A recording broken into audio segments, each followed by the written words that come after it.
Welcome to the Cyber Tech Podcast, inside the minds of everyday IT and cyber pros.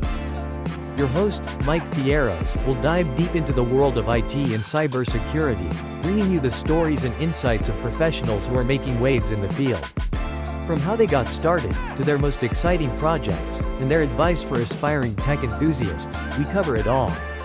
So, whether you're an industry veteran or just getting started, join us as we explore the fascinating minds behind the technology that shapes our world. Let's get started.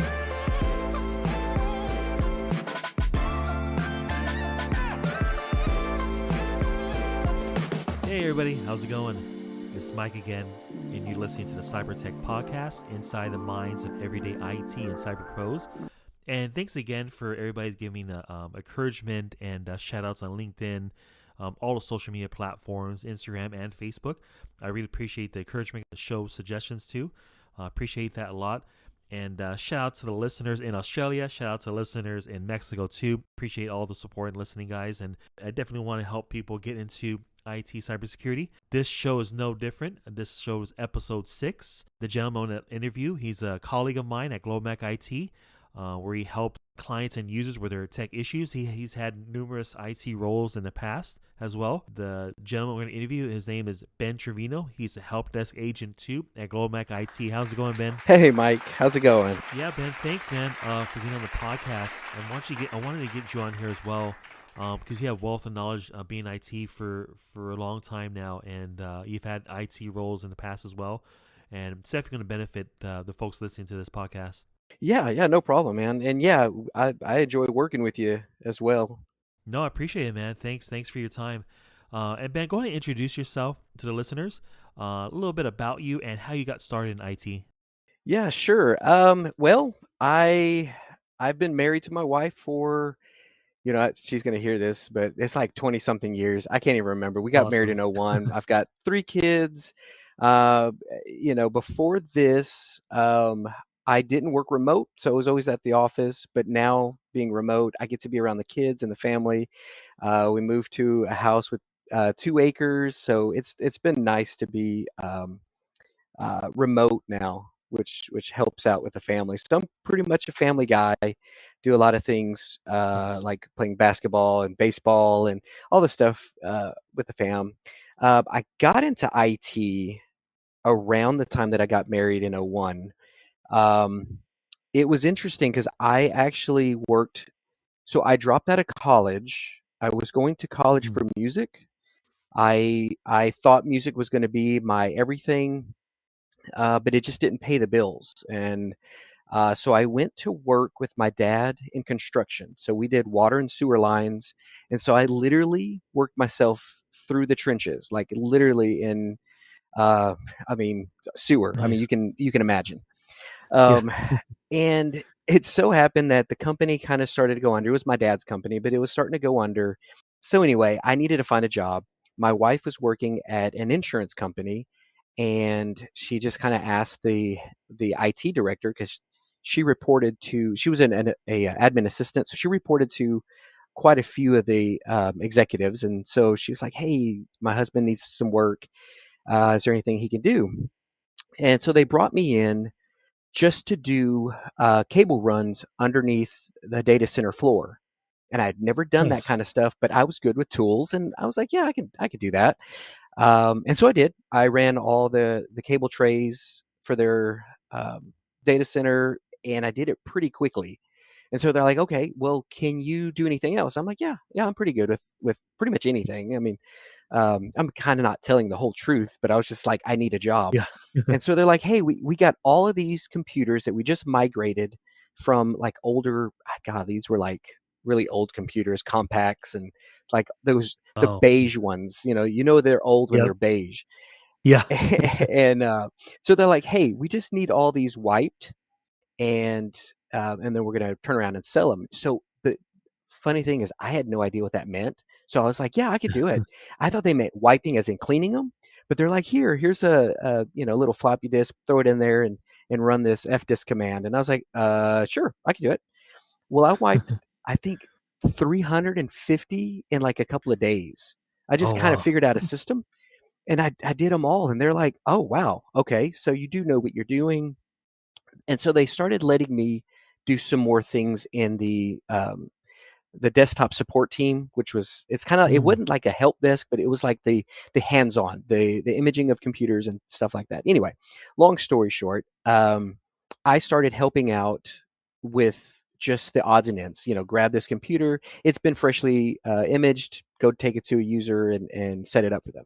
Well, that started to Mm. turn into me doing a little bit more of the imaging side, and then there was a really cool guy, and I want to give a shout out to him if he ever hears this. His name's Mike Mm. Bretsky. He kind of took me under his wing Nice. and just began to show me everything, and I mean like from Nice. network to imaging to just software support, just the whole gambit of everything.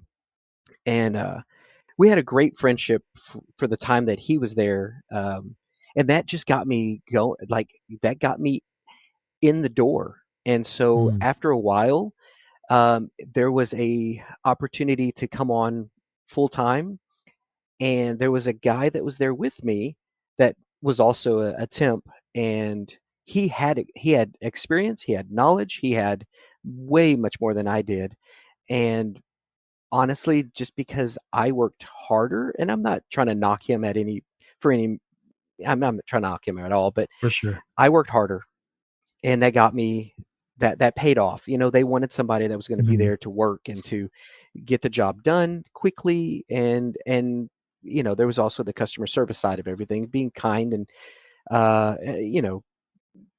just helping out people. So that just got me in the door. And so anyway, I stayed there for gosh, 14, no, no, no, no, I'm exaggerating, 9 years, and they went Nice. through a layoff, and I was on part of the layoff, and, that happens. That was my first corporate Mm. job also, so it kinda hit me hard. I was like, "Oh, no, what am I gonna do?"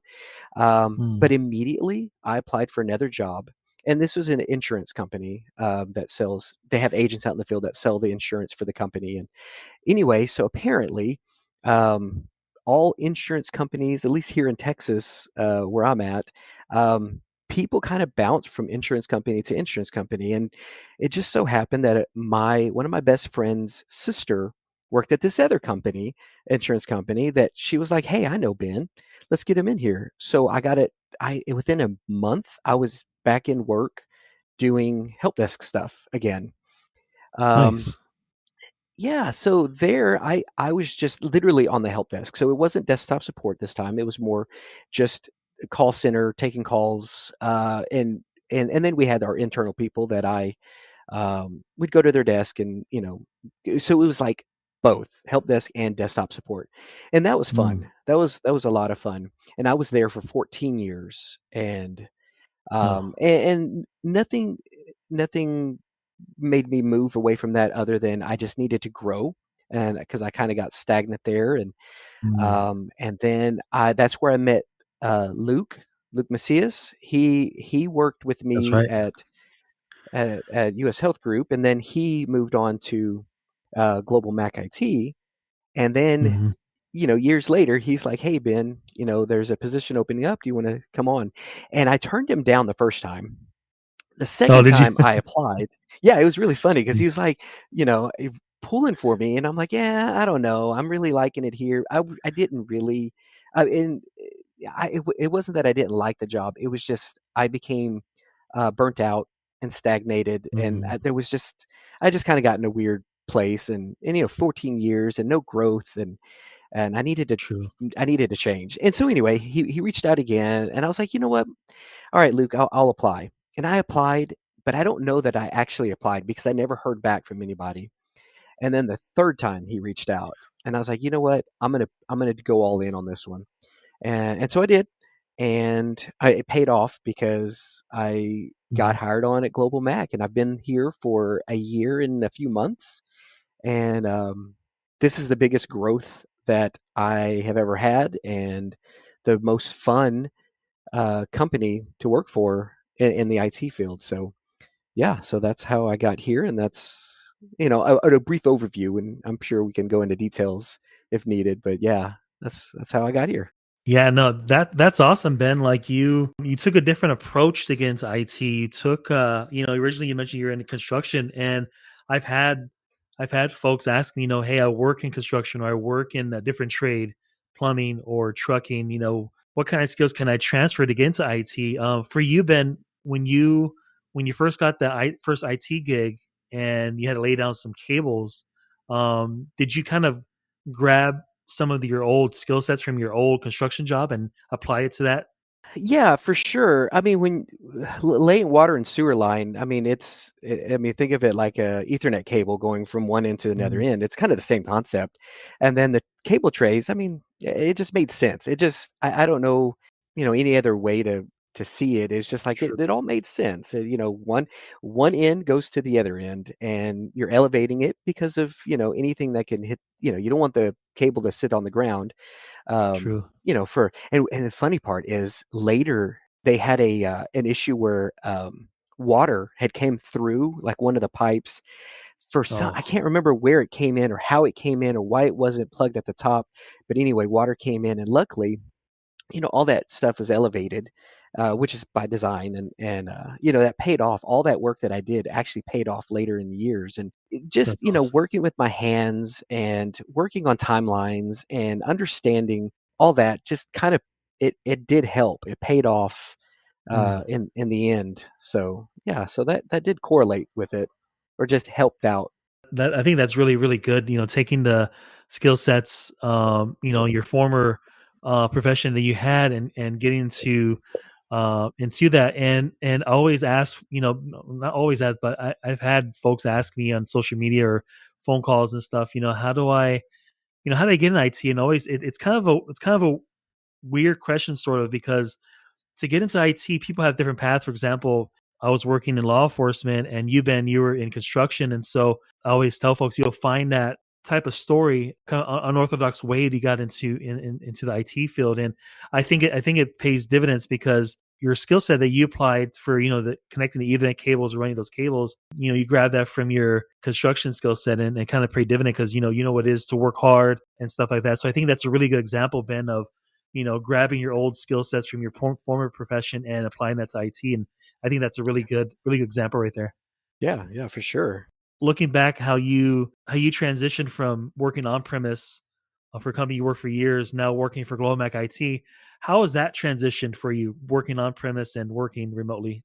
It took a little bit getting used to, honestly. So when I was working at U.S. Health Group, I enjoyed. I actually lived like 10 minutes away from the company. They were in Nice. downtown Fort Worth, and I was just about 10 minutes out. While enjoying, getting out, going to the office, and being on site, COVID hit, and that allowed us to go home for a while, and that just kind of brought on a different because the job that I was doing was mostly on the phones, so I didn't have to be at the office necessarily because everyone was home, and only times that we needed to come in were if there were some hardware issues and they were bringing in headsets or their Mm. laptops were having issues or whatever. So anyway, I enjoyed it. I did. I enjoyed going to the office and everything, but I missed my family. And at that Mm. time in our lives, the kids were getting older. I say older, like my 15-year-old, he's getting older, but the other kids were starting to grow up, and I love being around my family. So Mm. I wanted something that I could be home. And like I said, we were starting to COVID hit, we were at home, but then we kind of went back to the office, and then we went hybrid. And that was good, but I wanted selfishly, I think I kind of just wanted more to be at home and Oh. to do Mm. everything from the house. And I like the idea. And you could search YouTube and see people's setups, their home setups, their work from home setups, and I was getting Oh really yeah. into that. I was like, hey, what if I got a stand up desk and this whole thing, and but I just wanted that job that would allow that. And fast forward to now working with Global Mac, and getting used to actually getting up on time. Mm. There's a bit of that self motivation, because dude, working at home, Definitely. sometimes I don't want to roll out of bed. Who does? It's Yeah. like, man, I'm at home. If I work from home, Yeah. I just want to roll out of bed and just get in front of, my computer. But luckily, Mhm. we do our Zoom meetings and stuff, so we kind of have to be presentable. Um, True. so there was still that self motivation. Like, I got to get up, I got to get in front of the Mhm. camera, you know, and then do my job from home. And the hardest part with being working from home is that, my kids want to come in while I'm working, and sometimes there's meetings going on, and sometimes people show up at the door that I've got to run out there and see what's going on or whatever. And that's hard. That's the hard part. But Global Mac has been such a great company to work for that, we get the little bit of allowance to take care of things, you know, while they're happening. And there True. is still that you have to, get the work done, and with being on the help desk, obviously I can't be away from my phone or be away from the computer long at all because tickets are coming in. I'm collaborating with Mm. with you and me and me and some of the other guys on the help desk, and our team is just, I need to be there, because there's a job to be done. So while on one hand we don't get to see one on one in person, but we get to see on Zoom. That's also kind of one of those things that I wish I could be in front of everybody, but at the same time, we get the Zoom meetings going on, and it's good to see faces. But so that's some of the parts that it's been kind of more difficult to get used to, but at the same time, it's rewarding on one end, and everything, just being around the family. Yeah, for sure. I think that's like one of the number one things for me as well, Ben. Like, and for those folks listening that are working remotely in IT cybersecurity, or those that want to work remotely in IT and cybersecurity positions out there, there's tons of remote positions out there, and that's definitely a really good example of the benefits of working from home. Working from home is that you do spend time with family. Sometimes if you have a dog, you have a cat, sometimes they'll be barking or the cat's meowing, and they want to get on top of your desk and stuff like that as you're in a Yep. meeting or you're working on a ticket. But those are the little small cons. But I think you're right, Ben. Spend time more with family, and actually having like a real, because they always talk about work life balance, and a Mm, lot of the younger folks that aren't into these fields yet, they want that work life balance. Working from home like we do, and folks that do yeah. work from home, and stuff like that. So I encourage you guys, as you listen to Ben, look at remote jobs out there, see what their qualifications are, see what kind of experience they have, and stuff like that. Hmm. That way, you're kind of you're set for success, and you know what companies are looking for. Ben, what does your average day look like on the help desk team? Yeah, we do our meetings first thing in the morning. I mean, this is specific to Global Mac, but Yeah. we do our morning stand up meeting. We get in front of each other and just kind of get the day started. After that, and this is the cool part about Global Mac and the MSP world, and so I had to learn how to manage my time. I'm a great worker. I mean, that's just something my dad instilled in me from the get go. Is like, if you're going to work hard, and you don't True. fluff off. You do the work, and so that's always been with me. So but the one thing I had a problem with was managing my time Mm, efficiently. And so through a couple of the guys that I work with, they really worked with me on how to do that. And so now my day, I have a block. And so this is another cool part, as I work by my calendar. And that was something I mm, never really grasped until working here, is working with your calendar true. and using your calendar as a to your benefit. And so I block off time every morning. I have a blocked time to catch up on previous tickets. Anything that I left the Mm, day prior, I address those days. If it means reaching out to a client, that's what I use that time for. I'll reach out to a client, shoot them an email, try to give them a call, and I catch up on all the tickets within my queue for the day prior in that time block. And after that, I grab any new tickets that come in or any new tickets that are assigned to me, and I start working those mm, tickets. And if I get a hold of someone, and where I send them a time schedule where they can select what time that they want me to call them back, then I work those tickets in between all that. And so that's pretty much what I do. The morning half of the day.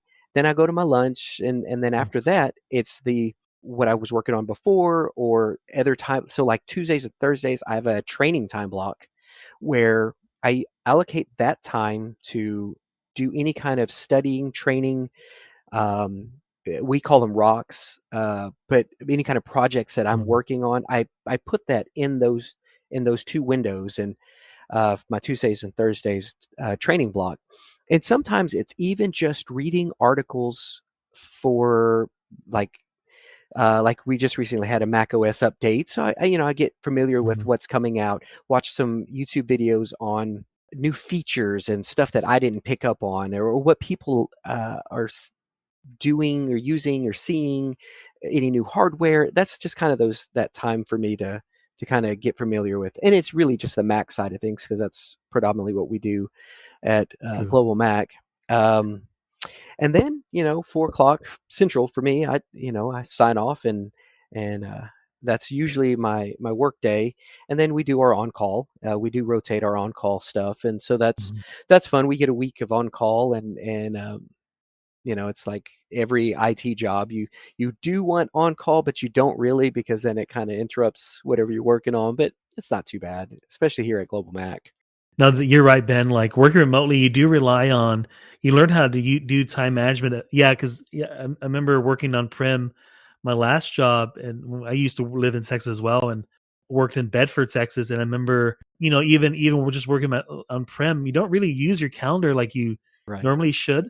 And yeah, as soon as you work for MSP, you work remotely, you start realizing, wow, this calendar is really golden. Outlook calendar, Apple calendar, whatever calendar you guys use, it's kind of like it kind of steers your day, Yep. if you Yep. will. I think it's really important to realize, for those trying to get into the field, or even those that are working in IT cybersecurity, then noticed, hey, your calendar is really, really important.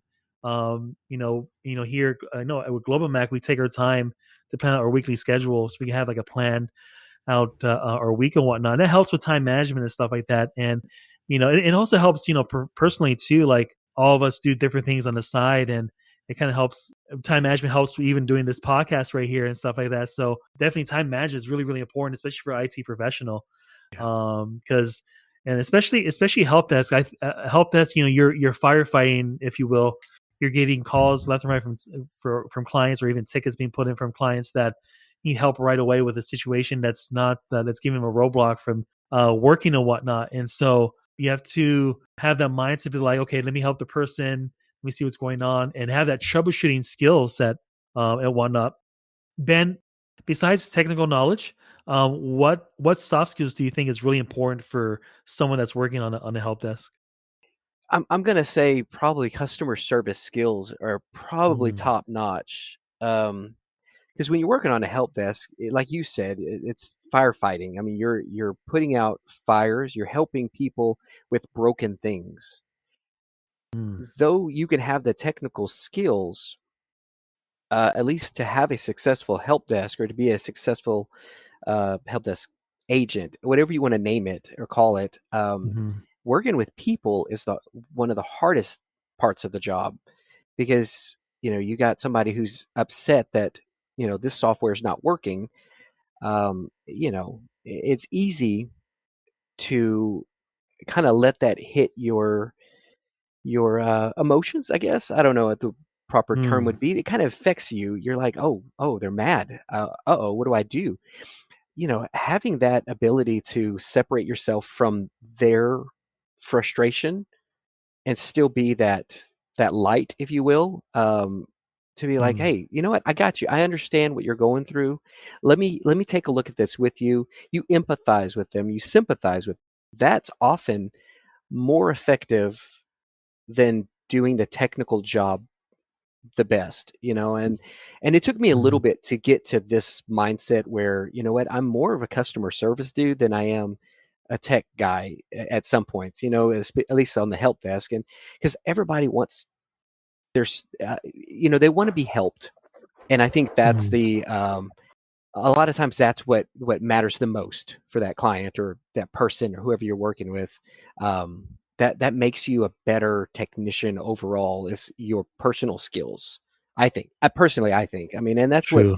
helped me Mhm. become more successful is realizing that my job is not just to fix their problem, it's also to empathize with that person and be there for them in that moment. Because they're I mean, we deal with True. lawyers and stuff, and they're a lot of times they're on that timeline. They're like, okay, I've got to get this fixed. This has got to work right now. And it's neat to kind of fly in Mhm. and help them, with we get to know, and we get to work with a lot of software, and so we get to know that software really fast or really good, so we can fix problems pretty quickly. But like I said, on the other side of it, it's just that customer True. service part that you're like, hey man, I understand. Hey, we got this. We'll fix this for you. And it's so gratifying. And not gratifying that Mhm. I need that gratification, but it's gratifying and awesome to see when they're like, you know what, thank you so much for helping me out with that. This made my day. Mhm. All those things. It's really great to hear that. Like I said, not for myself, but just for that person. And so anyway, Definitely. I hope I didn't ramble on too much, but that really excites me. Is just No. helping people out, man. No, I think that's a really good mindset to have, Ben. Like, especially that gratifying, feeling of helping someone that's in need. It's like, yeah, I can't explain either, Ben. Like you're on the phone with them, or even when if you guys work on site, you're with the user or the client, and they're desperate to get this thing working, whatever it may be, software, hardware, and or even network issues. Once you get it working and they're so happy, and that you're right, Ben. There's nothing like it in the world, especially me being in IT, to have that experience of that feeling of like, wow, I helped that person. Their network was down. The business stopped, and it's like, you fixed it. You're like, wow, it's working. It's and you're so happy, and that's probably one of the number one feeling in the world as an IT professional to have. Whether capacity you work in help desk, you're an admin side or system admin, Yeah. you're working Active Directory, whatever positions you guys are working in IT cybersecurity. That's the most gratifying feeling to have as a IT cybersecurity professional. Is like, wow, I help that person, and the good thing is, like, they're always going to remember that. Like, Ben helped me with that. Ben Mhm. helped me with that ticket when I was like the most desperate need. Our business was down, and he helped me with that. He was real patient with me, and just being in their shoes. You're right, Ben. Sometimes we don't know what client may be going through. Might have everybody has a bad day, Right. and stuff like that. So it's such a gratifying feeling. You're right, Ben. And going back a little bit, Ben, how important was to have that mentor? You mentioned the mentor you had in the beginning of your IT career named Mike. How at the company you first worked with, how important was he to lay the foundation for you? And then from at this point, how important was that? That was super, super important, because without someone that was in that role, I don't know any other way that I would have gotten into IT, honestly. Um, Mm. because I was sitting there thinking, like, if I didn't have someone that brought me in and carried me under what is it? Carried me under their wing, it would have been really difficult. It would have been really Kevin? difficult to get started.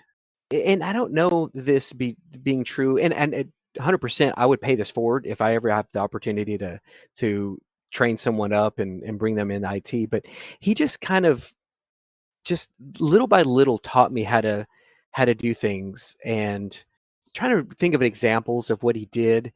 But it was just more of like, hey, this is how we do this, this is how we do that, this is this article, this is that article. And he did a lot of pointing me in the directions rather than press A, press B, click enter. Mm. It was just kind of like, it was a combination of both, but more just like, here's the article for this. And he even taught me how to script a little bit, because he moved from like Nice. the desktop support into our integration lab. So he did a lot of software Mm. integration, testing, that kind of stuff. And he just, Nice. everywhere he went, he kind of pulled me along with him. And it was weird because he didn't have to. And Mm. honestly, looking back, it was weird because I came from, and it's funny because he didn't even look at me like I was a construction dude or some college dropout. He just took me and was like, "Hey, this is how you do that," and it paid off because Mm.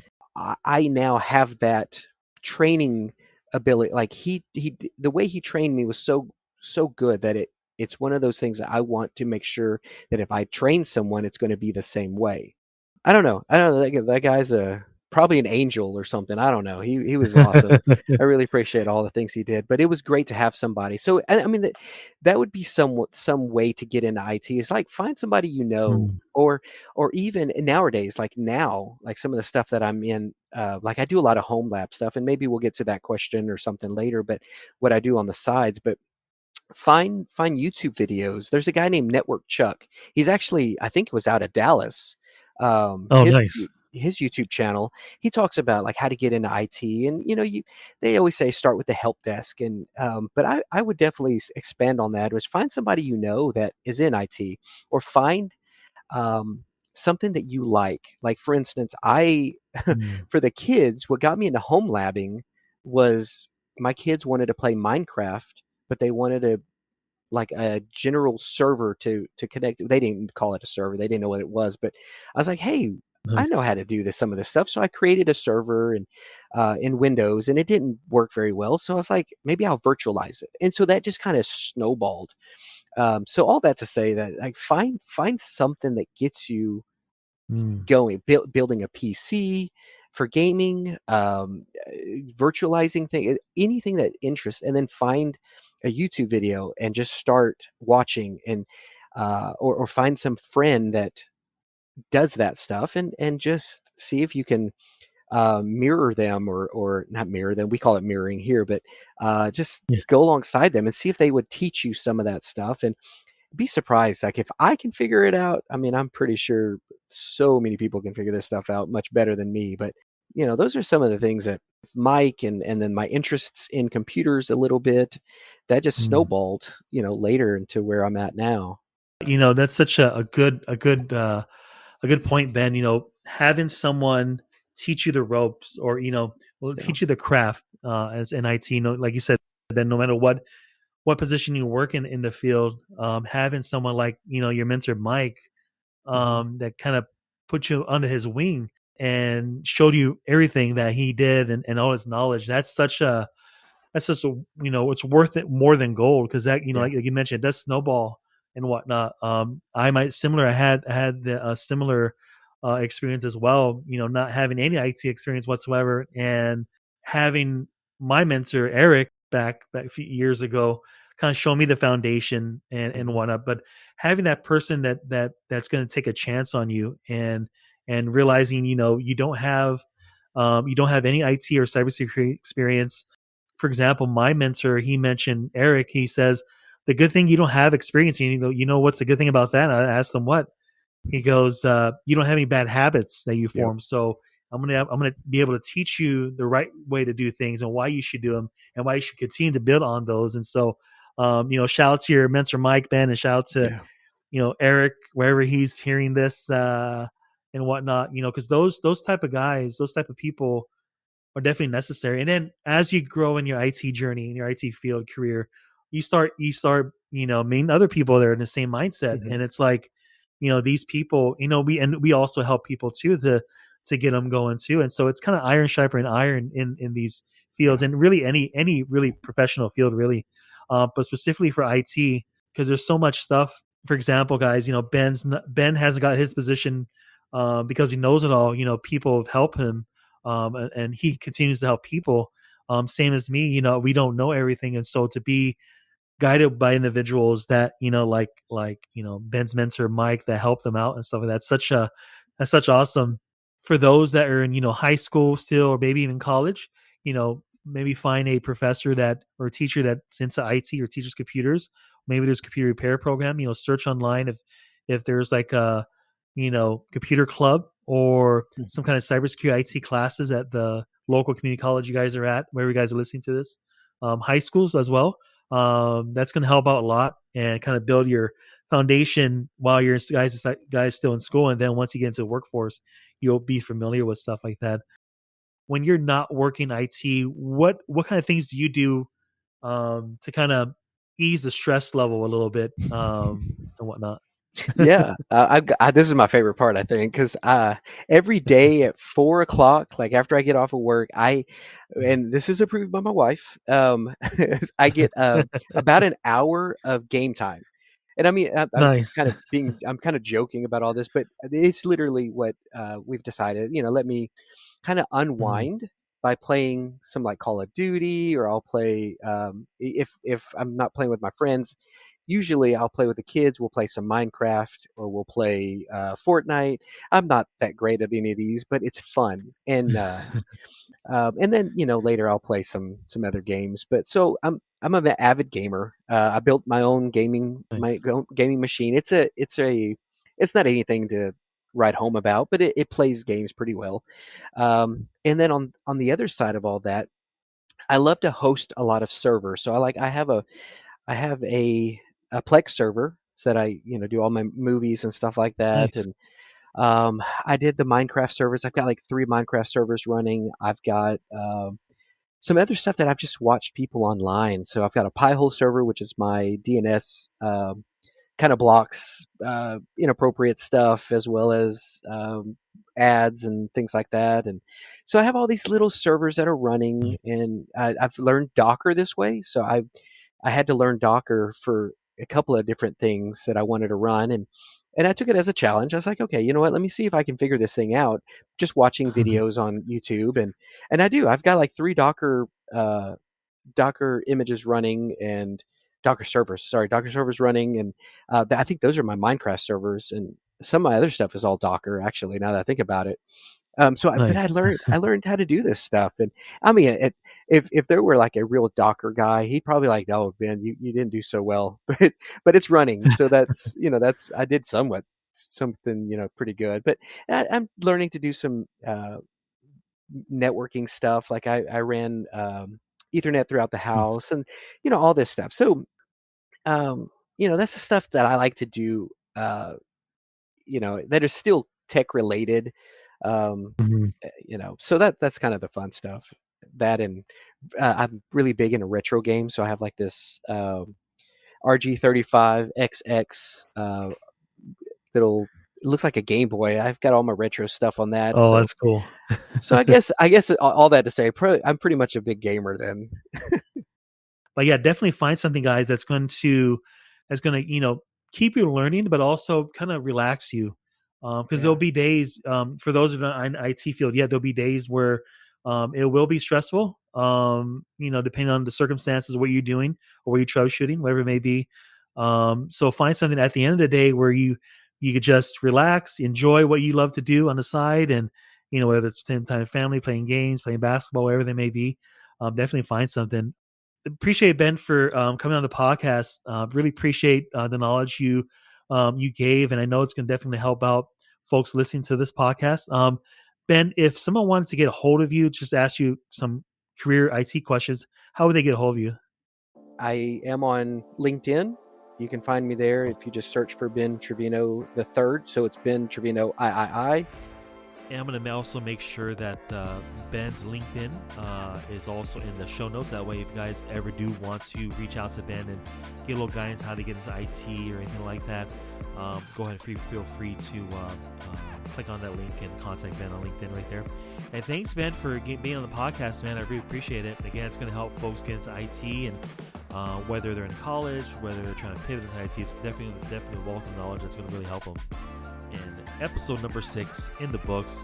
This was episode number 6 with Ben Trevino, Help Desk Agent 2 at GlobalMac IT. And you just listened to the CyberTech Podcast, inside the minds of everyday IT and cyber pros. See you guys.